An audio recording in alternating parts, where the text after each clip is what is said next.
Bonjour à tous, bienvenue sur le podcast Coach chez moi, un espace de conseil en ressources humaines pour vous aider à trouver le poste qui vous correspond et cerner les enjeux du recrutement.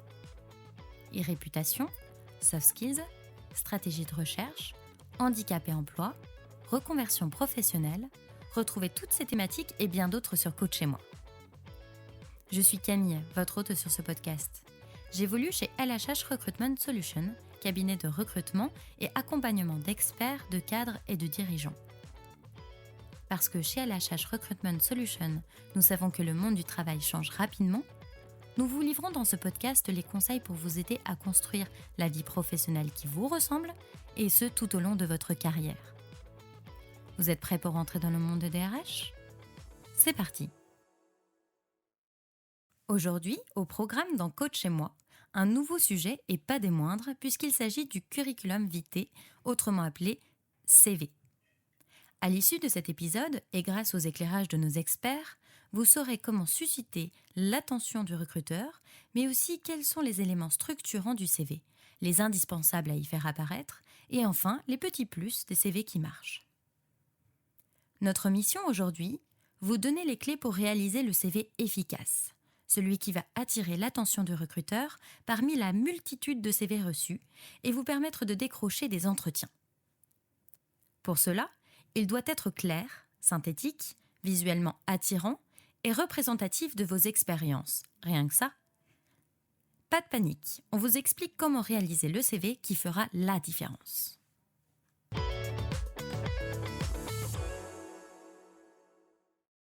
Comment susciter l'attention du recruteur sur le CV ? Tout d'abord, pensez à soigner le titre de votre CV. Par exemple, si vous êtes directeur commercial et que votre atout professionnel majeur est de parler plusieurs langues, il peut être intéressant d'indiquer directeur commercial trilingue en tête de votre CV. Ainsi, le recruteur verra en un coup d'œil qui vous êtes et quelles sont vos principales qualités qui vous différencient des autres candidats. De même, si votre profil peut correspondre à différentes typologies de postes, pensez à bien modifier l'intitulé de votre CV à chaque nouvelle postulation. Cela prouvera au recruteur que le CV a été adapté. Ajoutez également en sous-titre la référence de l'annonce d'emploi.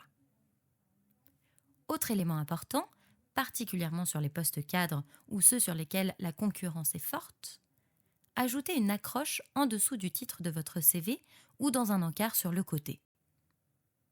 Ce peut être une courte description de 2 ou 3 phrases maximum reprenant les mots-clés de votre secteur et détaillant vos principales qualités pour ce poste. Cela doit permettre au recruteur de réaliser en un coup d'œil que votre profil correspond au poste recherché. Reprenons l'exemple du directeur commercial trilingue. Dans cette accroche courte, vous pouvez mettre par exemple « Directeur commercial depuis 10 ans, je parle anglais et italien couramment et je suis spécialiste du secteur de la grande distribution italienne. Pour mener à bien les missions qui me seront confiées, je mobiliserai mes qualités de manager et mon sens de l'analyse. » Pour vous assurer d'être pertinent, vous pouvez tout à fait reprendre des mots-clés apparaissant dans l'offre d'emploi.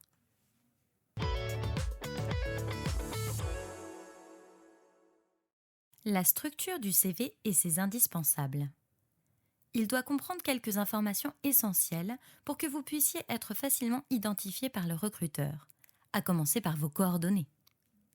Bien sûr, votre parcours professionnel ainsi que votre formation doivent apparaître dans votre CV.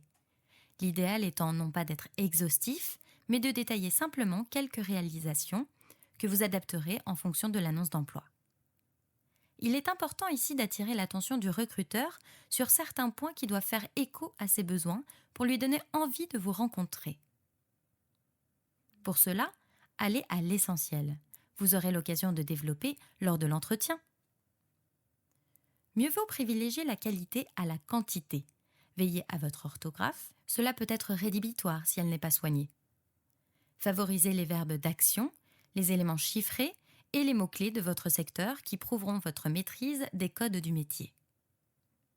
Par ailleurs, si cela peut être utile au poste auquel vous postulez, pensez à préciser votre mobilité géographique ainsi que vos permis de conduire. Indiquer également les langues que vous maîtrisez et les logiciels que vous connaissez peut également être un plus en fonction des postes. Dernier point. Pour que le recruteur identifie votre tempérament, ajoutez quelques-uns de vos centres d'intérêt sur votre CV. Là encore, il ne s'agit pas d'être exhaustif, mais plutôt de présenter des éléments qui viennent nourrir votre candidature. Par exemple, si vous postulez à un poste de business analyst, pourquoi ne pas mettre en valeur ce qui dans votre vie personnelle peut être en corrélation, comme votre appétence pour les échecs par exemple, qui met en lumière votre esprit d'analyse et d'anticipation. Préférez pour la présentation de vos expériences professionnelles un ordre chronologique inversé. Commencez par les plus récentes, en haut de votre CV, et allez vers les plus anciennes en descendant. Ainsi, les recruteurs sauront immédiatement quels étaient vos derniers postes, souvent les plus pertinents. Émilie Conti, qui accompagne et coach les cadres, managers et dirigeants ainsi que leurs équipes, nous livre son éclairage sur ce point. Le CV le plus classique que l'on trouve, c'est le CV, antéchronologique, c'est-à-dire celui, dans lequel on va, énoncer ses expériences professionnelles des plus récentes aux moins récentes. Donc ça, c'est le CV qu'on trouve de manière plus classique. Après, le conseil que je peux vous donner aussi, c'est d'utiliser, notamment lorsqu'on a beaucoup d'expérience, où ça commence à être compliqué de tout faire rentrer, dans son CV, vous pouvez utiliser le CV par compétences. Ça vous permet de valoriser, vos principales compétences, surtout quand vous avez eu plusieurs expériences dans différentes entreprises. Hem, donc vous mettez en avant vos compétences et puis en revanche, en dessous, dans les, différentes entreprises dans lesquelles vous avez travaillé, vous pouvez plutôt illustrer vos réalisations, pourquoi pas vos résultats, pour qu'on ait, une idée, plus précise de ce que vous avez pu faire dans vos expériences. Donc ça, c'est vraiment, les éléments qui sont attendus dans un CV, le fait d'être pertinent, clair et surtout lisible. Enfin, la photo n'est pas un élément obligatoire. Si vous choisissez d'en mettre une, veillez à ce qu'elle soit sobre, professionnelle, sur un fond neutre.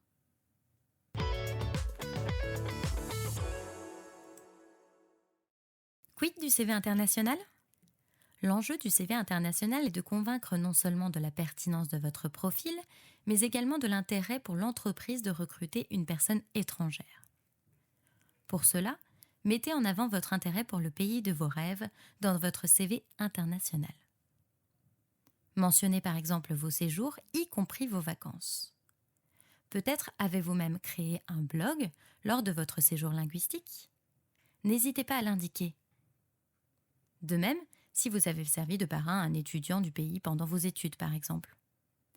Comme souvent, votre motivation et votre détermination doivent clairement transparaître dans votre CV international. Votre maîtrise de plusieurs langues est sans doute également un avantage de taille que vous pourrez valoriser. N'oubliez pas également qu'avant d'être un CV international, votre document doit s'adapter parfaitement au pays sélectionné. Vérifiez les us et coutumes, par exemple en matière de photos d'identité, obligatoires ou non, ou d'ordre des événements, chronologiques ou inversés, ou bien encore en termes d'état civil qu'il convient ou non de mentionner.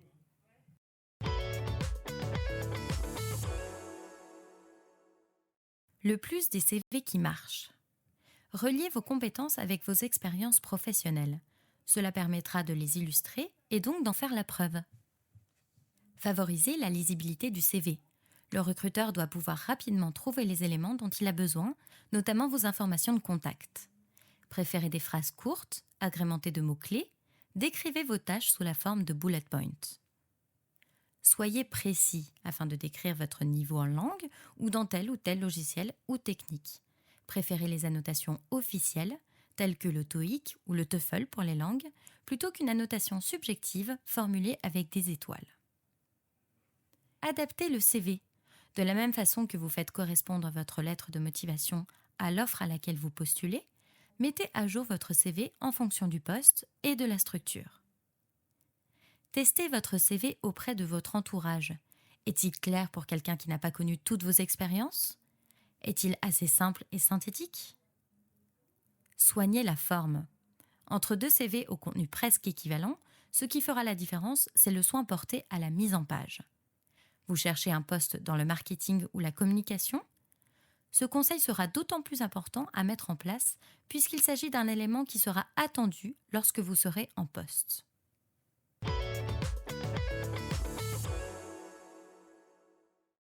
Pour conclure, Julien Blum, manager chez LHH Recruitment Solutions, nous livre son point de vue sur le CV. J'ai envie de vous dire que les recherches d'emploi ne sont jamais aussi fructueuses qu'avec un CV travaillé et adapté à l'emploi recherché.